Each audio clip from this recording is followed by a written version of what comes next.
राजस्थान शब्द का प्राचीनतम प्रयोग संवत 682 में एक शिलालेख में हुआ है, जिसमें चारण कवि वीरभान ने भी अपने राजरूपक महाकाव्य में इसे अंकित किया है।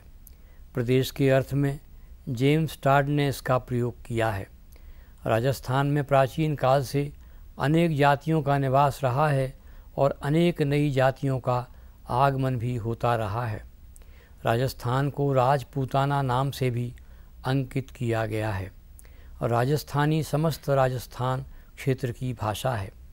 इसके अंतर्गत राज्य की बोलियों, जिनमें धौलपुर की ब्रज भी शामिल है, के साथ मध्य प्रदेश की मालवी, पहाड़ी प्रदेशों की भीली और कश्मीर की गुजरी का भी समावेश है। राजस्थान के मारवाड़ी व्यापारियों के कारण इस भाषा का प्रवेश भारत के अनेक भूभागों में हो चुका है। राजस्थानी भाषा की सीमाएं अनेक भाषाओं से मिलती हैं। इसके उत्तर में पंजाबी, पश्चिमी उत्तर में हिंदी, पश्चिम में सिंधी, दक्षिण में गुजराती और मराठी और दक्षिण पूर्व में मुंदेली आती हैं। पूर्व में ब्रज और बांग्लू भी हैं। राजस्थानी भाषा की विभिन्न बोलियों का वर्गीकरण 5 रूपों में हुआ है। पश्चिमी राजस्थानी, इसमें मारवाड़ी, मेवाड़ी और शेखावटी। 2 उत्तर पूर्वी में अहीरवाटी और मेवाती। 3 मध्य पूर्व राजस्थान में हाड़ौती। दक्षिण पूर्व में निमाड़ी और मालवी। पहाड़ी राजस्थानी में भीली का समावेश है। राजस्थानी भाषा का नामकरण राजस्थान के आधार पर किया गया है। यह मरुदेशीय भाषा भी है। यह आर्य भाषा परिवार के अंतर्गत आती है। राजस्थानी भाषा की उत्पत्ति के अनेक मत हैं। कुछ से नागर अपभ्रंश से और कुछ शौरसेनी अपभ्रंश से उत्पन्न मानते हैं। कुछ गुर्जरी अपभ्रंश से भी इसे जोड़ते हैं। वस्तुतः राजस्थानी भाषा के प्राचीनतम रूप विक्रम की 8वीं शताब्दी से प्राप्त होते हैं। राजस्थानी भाषा और साहित्य का आरंभ मोतीलाल मैनारिया ने संवत 1045 से माना है, किंतु खुमाण रासों के कारण इसे 8वीं सदी विक्रमी से ही माना जा सकता है। राजस्थानी भाषा को प्रस्तावना काल के रूप में 750 ईस्वी से 1000 ईस्वी तक, प्राचीन काल को 1001 ईस्वी से 1500 ईस्वी तक, मध्यकाल को 1501 ईस्वी से 1850 ईस्वी तक और आधुनिक काल को 1851 से अब तक माना जा सकता है। इसके प्रस्तावना काल में प्रचुर साहित्य उपलब्ध नहीं है। राजस्थानी में नायकों और जोगियों का वर्णन है।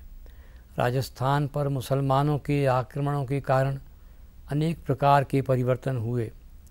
वीर रस से भरे रासो काव्य लिखे गए। इसे डिंगल भाषा का नाम भी दिया गया। सरहपा, स्वयंभू और पुष्पदंत के साहित्य में राजस्थानी का प्रारंभिक रूप मिलता है। ढोला, मारूरा, दूहा का नाम अत्यंत प्रसिद्ध है। प्राचीन राजस्थानी में सिद्धों, जैनियों, चारणों और कबीरावों की राजस्थानी भाषा पर अपभ्रंश का प्रभाव है। इस समय तक राजस्थानी और गुजराती मिलीजुली भाषाएं रहीं, किंतु राजस्थानी गुजराती से अलग हो गई। प्राचीन राजस्थानी अपभ्रंश से अलग हुई और आधुनिक राजस्थानी गुजराती से अलग हो गई। डॉक्टर LP तेसीतोरी और डॉक्टर सुनीति कुमार चटर्जी ने भी प्राचीन राजस्थान पर अपने विचार अंकित किए हैं। प्राचीन राजस्थानी में पद्य के साथ गद्य भी प्राप्त होता है। मध्यकालीन राजस्थानी का समय 1501 ईस्वी से है। इस समय गुजरात पर मुस्लिम शासकों का आधिपत्य हो गया था। राजस्थानी गुजराती से भिन्न रूप में प्रयोग में आने लगी। मध्यकाल की राजस्थानी को डिंगल के नाम से भी पहचाना गया। इसका मुख्य आधार मारवाड़ी बोली है, जिसे चारण कवियों ने अधिक अपनाया। इन कवियों ने गीत और दूहा नामक छंदों का अधिक प्रयोग किया। मीरा के पदों में इसकी मधुरता मिलती है। स्वाम मिलन से घणो उमावो नित उठा जों बाडणियाँ, दरस बिना मुहि कछु न स्वभावे, जक न पड़त है आँखणियाँ। लगी लगन छूटन की नाही, अब क्यों कीजे आँटणियाँ, मीरा के प्रभु कब्र में लोगे, पूरो मन की आसनियाँ। आधुनिक राजस्थानी भाषा का आरंभ 1851 से होता है। इसकी सबसे प्रमुख विशेषता यह है कि इसे डिंगल के विविध बंधनों से मुक्ति मिली और यह जनमानस के निकट हो गई। पश्चिमी भाषा साहित्य का प्रभाव भी आधुनिक भाषा साहित्य पर पड़ा।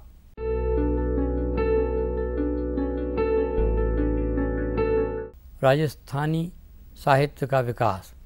इसमें रचित प्राकृत और अपभ्रंश साहित्य से आरंभ होता है। महाराजा भोज के सभा कवि धनपाल ने राजस्थान के सांचौर में स्थित महावीर जिनालय संबंधी एक रचना अपभ्रंश में की है। इस तरह जैन साहित्य में भी राजस्थानी का प्रयोग हुआ है। राजस्थानी भाषा को अपभ्रंश की बेटी कहा गया है, क्योंकि अपभ्रंश की परंपरा ने राजस्थानी साहित्य को सबसे अधिक प्रभावित किया है। जैन और चारण विद्वानों ने इस साहित्य को संपन्न भी किया है। रास संज्ञक रचनाओं की परंपरा अपभ्रंश काल से ही मिलती है। इसमें जिन दत्त सूरी का उपदेश रसायन रास और जैनेतर संदेश रासक प्रसिद्ध रचनाएं हैं। जैन कवियों ने राजस्थानी भाषा में हजारों रचनाएं लिखी हैं। इन रचनाओं को कई भागों में बांटा गया है और इस पर डॉक्टर नरेंद्र भानावत तथा पुरुषोत्तम मैनारिया ने व्यापक कार्य किया है। 13वीं शताब्दी से 15वीं शताब्दी तक राजस्थान और गुजरात की भाषा लगभग एक समान थी। उसके उपरांत राजस्थानी का स्वतंत्र रूप सामने आया। वस्तुतः राजस्थान का प्राचीन साहित्य अपभ्रंश और राजस्थानी दोनों से जुड़ा है और इसमें जैन कवियों का व्यापक योगदान मिलता है। इसमें रचित काव्यों की व्यापक परंपरा है।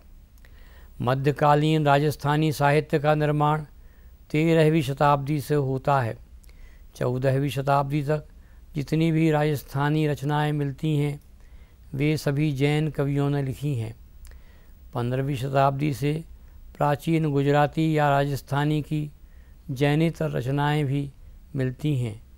चारण कवि की स्वतंत्र रचना अचलदास खींची की वचनिका गद्य पद्य मिश्रित पहली राजस्थानी रचना है।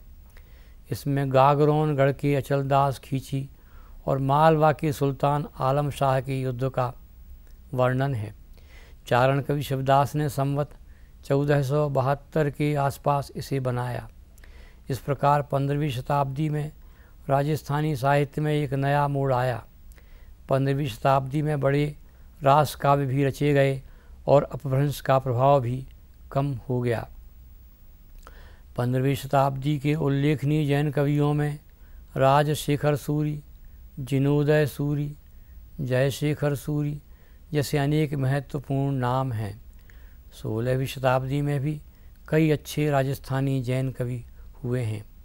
पंचदंड की कथा संबंधी राजस्थानी काव्य सबसे पहले विनय समुद्र ने बनाया।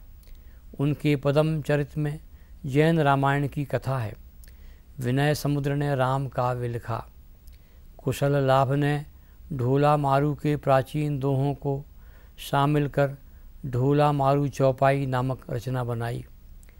कवि हेमरत्न ने महाराणा प्रताप के मंत्री भामा शाह के भाई ताराचंद के आदेश से गोरा बादल और पद्मिनी संबंधी रचना सम्मत 1645 में की। इसी प्रकार कवि सारंग ने महाकवि विल्लण की प्रेम कथा लिखी। भोज पर भी लिखा गया, जिसका उल्लेख राजस्थान भारती में किया गया है। 17वीं शताब्दी के राजस्थानी कवियों में समय सुंदरमणि और मालदेव का महत्व है। मालदेव की राजस्थानी पर हिंदी का प्रभाव है।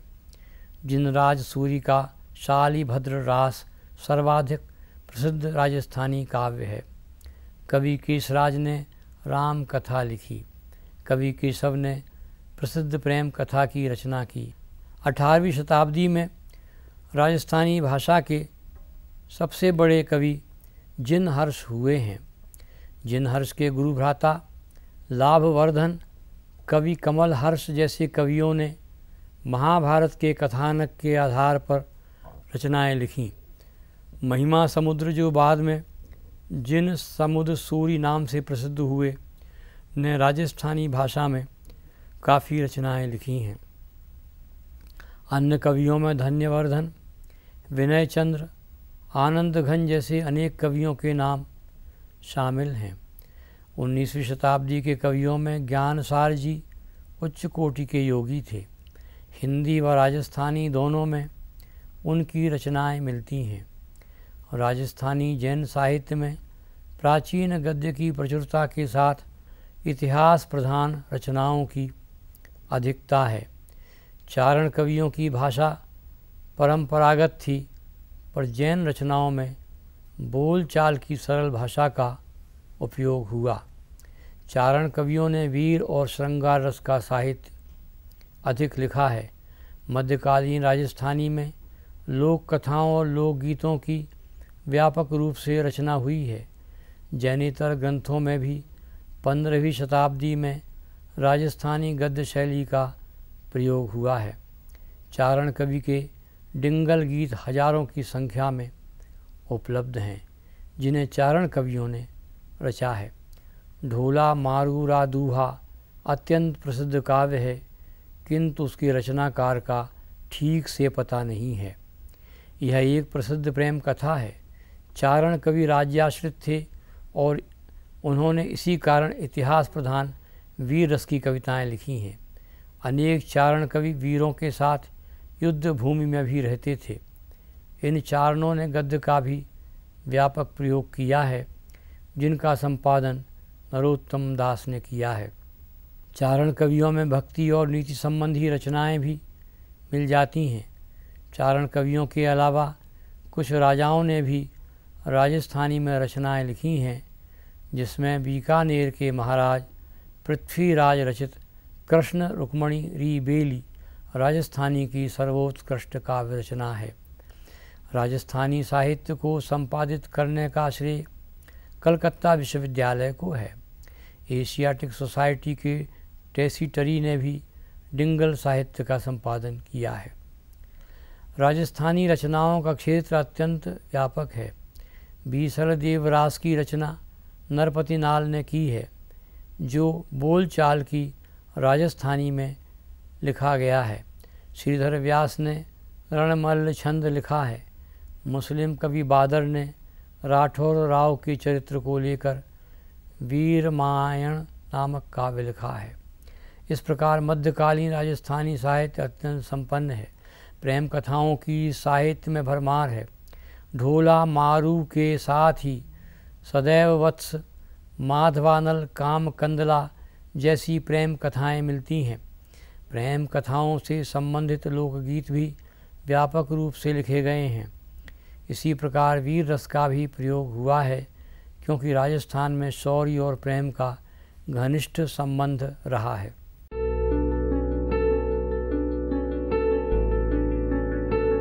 आधुनिक काल उथल पुथल से भरा है।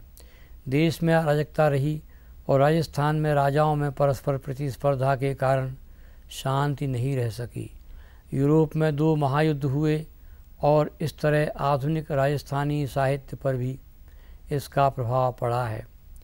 पहला स्वाधीनता संग्राम और भारत में ब्रिटिश साम्राज्य की सबल स्थिति, फिर यूरोप के महायुद्ध और असहयोग आंदोलन के बाद भारतीय स्वतंत्रता का उदय, इस सब के बीच आधुनिक राजस्थानी साहित्य लिखा गया है। इसमें पद्य और गद्य साहित्य के अलावा लोक साहित्य का भी व्यापक महत्व है। महाकवि सूर्यमल ने भी राजस्थान की जनशक्ति को उभारती हुई कविताएं लिखीं। राजस्थान के गौरवमयी इतिहास का संदर्भ भी इसमें मिलता है। चारण कवि केसरी सिंह, महाराज चतुर सिंह जैसे कवियों ने राजस्थानी साहित्य को संपन्न किया है। नई शैली के कवियों में मनोहर शर्मा, भरत व्यास, कन्हैयालाल सेठिया, रतनलाल दाधीच, नंदकिशोर पारिख, राजलक्ष्मी, इंदुबालापुरी, ब्रजमोहन शर्मा जैसे अनेक नाम हैं। आधुनिक काल की प्रवृत्तियों में वीरों का साहित्य रचा गया है, साथ ही पौराणिक देवी देवताओं का भी चित्रण हुआ है। इस प्रकार वीर रस की कविताओं की अधिकता है। इसके साथ ही प्रेमाख्यान भी लिखे गए हैं, प्रकृति संबंधी वर्णन भी मिलते हैं। राजस्थान में रचित आधुनिक साहित्य वस्तुतः हिंदी और राजस्थानी दोनों का ही प्रतीक है। हिंदी को अनेक राजस्थानी साहित्यकारों ने अपनाया है। जिनदत्त चरित जयपुर के साहित्य संस्थान से प्रकाशित है। पृथ्वीराज रासो जैसा काव्य चंद बरदाई ने पृथ्वीराज चौहान पर लिखा है। इस प्रकार राजस्थान में रचित हिंदी साहित्य की एक व्यापक परंपरा भी आधुनिक युग में मिलती है, किंतु हिंदी का यह साहित्य भी राजस्थानी भाषा से इस तरह जुड़ा है कि वह राजस्थानी ही अधिक लगती है। वस्तुतः कवि नंद सिंह का विजयपाल रासो हिंदी में भी एक महत्वपूर्ण ग्रंथ माना गया है। मीरा ने भी राजस्थानी और हिंदी में लिखा है। इसी प्रकार राजस्थानी साहित्य अनेक विकास यात्राओं से जुड़ा रहा है। आधुनिक युग में गद्य साहित्य में भी अनेक रचनाएं लिखी गई हैं। इनमें जैन गद्य के साथ ही जैनेतर गद्य भी मिलता है। नवीन युग में सूरीमल ने गद्य में व्यापक रूप से लिखा है। वे हाड़ौती क्षेत्र में बूंदी के निवासी थे। उन्होंने हाड़ौती बोली में भी लिखा है। राजस्थानी गद्य के लेखकों में दयाल दास गोपाल और महाराजा मानसिंह का महत्वपूर्ण स्थान है। आधुनिक काल में अनेक लेखक राजस्थानी गद्य में उपन्यास, कहानी, नाटक, निबंध, आलोचना और अनुवाद का सृजन करते रहे हैं। उपन्यास लेखकों में शिवचंद्र भरतिया, शिवलाल जोशी और विजयदान देथा के नाम अत्यंत प्रसिद्ध हैं। इसी प्रकार कहानी लेखकों में मुरलीधर व्यास, रानी लक्ष्मी कुमारी चूड़ावत, नरसिंह राज पुरोहित, भंवरलाल नाहटा, पुरुषोत्तम लाल मैनारिया और नेमी नारायण जोशी के नाम प्रमुख हैं। नाटककारों में शिवचंद्र भरतिया, सूर्यकरण पारिख, पूरणमल गोयनका, चंद्रशेखर भट्ट और गणपतलाल डांगी सहित अनेक नाम हैं। निबंध लेखकों में गुलाब चंद्र नागौरी, अगरचंद नाहटा, जय नारायण व्यास और रावत सारस्वत जैसे अनेक नाम हैं। सीताराम लालस ने राजस्थानी व्याकरण भी लिखा है। इसकी अतिरिक्त विजयदान देथा, नरेंद्र भामावत, नारायण सिंह भाटी, मोतीलाल मैनारिया ने भी अपना योगदान दिया है। अनेक रचनाकारों ने अनुवाद भी किए हैं। राजस्थानी का लोक साहित्य भी अत्यंत संपन्न है। लोक प्रसिद्ध प्रेम कथाओं के आधार पर अनेक लोक काव्य लिखे गए हैं। सबसे महत्वपूर्ण तो ढोला मारूरा दूहा है। बीसल देव रासो को भी लोक काव्य कहा गया है। रुक्मणी मंगल भी एक महत्वपूर्ण लोक काव्य है। राजस्थान में इसे व्यापक ख्याति मिली है। सूर्यकरण पारिख की प्रेरणा से 2 लोकगीत संकलित किए गए हैं, जीर्ण मातारो गीत और डूंग जी जमार जी रो गीत। इसका कुछ अंश राजस्थान भारती में छपा है, जिसमें बोलचाल की सरस भाषा का प्रयोग किया गया है। हरसा बीव महारारे दर तो घाघू में जलम म्या दो जणा, हर्ष बड़ो और छोटी जीर्ण। इस तरह के अनेक पद मिलते हैं। डूंजी जमार जी को गायक अपने वाक्य में गाकर सुनाते हैं तो एक समासा बन जाता है। तेजाजी जाट भी प्रसिद्ध लोकगीत है। गोपीचंद भरथरी के लोक काव्य भी राजस्थानी में पाए जाते हैं। उसकी 2 पंक्तियाँ इस प्रकार हैं। धन ने जौवन माया पावणी जी, जाता नहीं लागे वार सत का भरत हरि जी। राजस्थानी लोक गाथाओं को भी अत्यंत प्रसिद्धि मिली है। इन लोक गाथाओं को अनेक रूपों में रखा गया है। वीर गाथात्मक लोक गाथाएँ और प्रेम कथात्मक लोक गाथाएँ अत्यंत प्रसिद्ध हैं। रोमांच कथात्मक और पौराणिक लोक कथाओं का भी अपार संसार रचा गया है। श्याम परमार ने कहा है कि पुरानी वीर गाथाएँ और नए संदर्भ इस प्रकार हैं जिसमें कुछ घटनाएं और गाथाएं लोकप्रियता प्राप्त कर लेती हैं। रतन सिंह से जुड़ी गीत कथा रतन राणों की धुन में अरावली की पहाड़ियों की अनगूंज है। राजस्थानी लोकगीत भी अत्यंत प्रसिद्ध हैं। इसमें जीवन के सुख दुख और हर्ष शोक की व्यापक संवेदना मिलती है। दाम्पत्य प्रेम का एक गीत है, चांद थारी चांदनी सी रात, चांदे रे चानणिए ढोलो आवियो जी राज, हे चंद्र तेरी उजली चांदनी, रात में प्रिय आया और प्रिया छत पर जाकर खड़ी खड़ी प्रेमी के मार्ग की ओर देख रही थी। इसी प्रकार एक विरह गीत भी है, म्हारा राजीड़ा री छिन छिन ओलूं आवे, जद मैं जाऊं राम री सोया साजन री सुध आवे। मेरे राजा की पल पल में याद आती है, जब मैं राजसी रसोई में जाती हूँ तब प्रिय की याद आती है। इसी प्रकार विरह में वह अपने प्रेमी को संदेश भी भेजती है। उसका पति समुद्रों के पार है और वह महलों में विरह से व्याकुल तड़प रही है। वह काग के हाथ संदेश भेजती है। राजस्थानी लोकगीतों के अनेक संग्रह निकले हैं।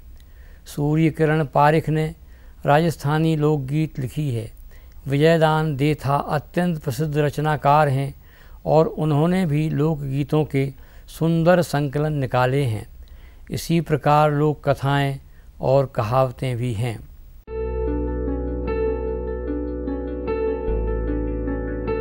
राजस्थानी साहित्य अत्यंत विकसित साहित्य है। उसकी एक गौरवपूर्ण परंपरा भी है। इसे संतों और साहित्यकारों सभी ने समृद्ध किया है। राजस्थान का चारण साहित्य अत्यंत व्यापक है। इस साहित्य की अनेक कृतियाँ विभिन्न पुस्तकालयों में मिलती हैं। हस्तलिखित प्रतियाँ भी हैं जो प्रकाशित नहीं हो सकी हैं। बीकानेर के महाराजा की संस्कृत लाइब्रेरी में भी हजारों प्रतियाँ हैं। राजस्थान प्राच्य विद्या प्रतिष्ठान जोधपुर में भी अनेक कृतियाँ उपलब्ध हैं। एशियाटिक सोसाइटी बंगाल में भी राजस्थानी साहित्य उपलब्ध है। राजस्थानी साहित्यकारों ने डिंगल साहित्य व्यापक रूप से लिखा है।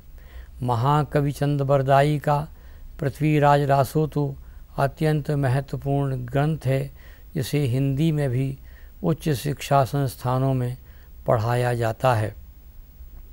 राजस्थान में प्रमुखतः राजस्थानी भाषा का प्रचार होते हुए भी इसका कुछ भाग हिंदी का भी है। अतः राजस्थानी साहित्य के साथ साथ हिंदी साहित्य का निर्माण भी हुआ है। राजस्थानी साहित्य के प्रमुख निर्माता जैन और चारण कवियों ने हिंदी और राजस्थानी दोनों में लिखा है। राजस्थान ने हिंदी साहित्य को चरित्र काव्य दिए हैं। ऐतिहासिक काव्य की परंपरा में चित्तौड़ की पद्मिनी के संबंध में कवि जटमल नाहर का गोरा बादल अत्यंत प्रसिद्ध ग्रंथ है। राजस्थानी को नागरी में ही लिखा जाता है। अभिप्राय यह है कि राजस्थान की साहित्यिक परंपरा बहुत गौरवशाली है। संस्कृत, प्राकृत, अपभ्रंश, हिंदी और राजस्थानी इन सभी भाषाओं में अनेक विधाओं की रचनाएं लिखी गई हैं। वीर और श्रृंगार के साथ भक्ति और नीति साहित्य भी व्यापक रूप से मिलता है। बंगला भाषा से भी राजस्थानी भाषा प्रभावित है, क्योंकि राजस्थान और बंगाल में लोगों का आना जाना होता रहा है। राजस्थान के अनेक साहित्यकार आज हिंदी में भी प्रमुख रूप से प्रसिद्ध हैं, जिनमें मीरा का नाम भी आता है। राजस्थानी को अलग भाषा मानने का आग्रह होता रहा है, फिर भी व्यापक रूप से इसे हिंदी के अंतर्गत रखा जा सकता है। वस्तुतः हिंदी की अनेक बोलियां अपने लिखित साहित्य के कारण भाषा के रूप में स्थापित हुई हैं, किंतु व्यापक राष्ट्रीय दृष्टि से इन्हें हिंदी के अंतर्गत रखा जा सकता है। यही कारण है कि राजस्थानी साहित्यकारों ने व्यापक रूप से हिंदी में काव्य रचना की है।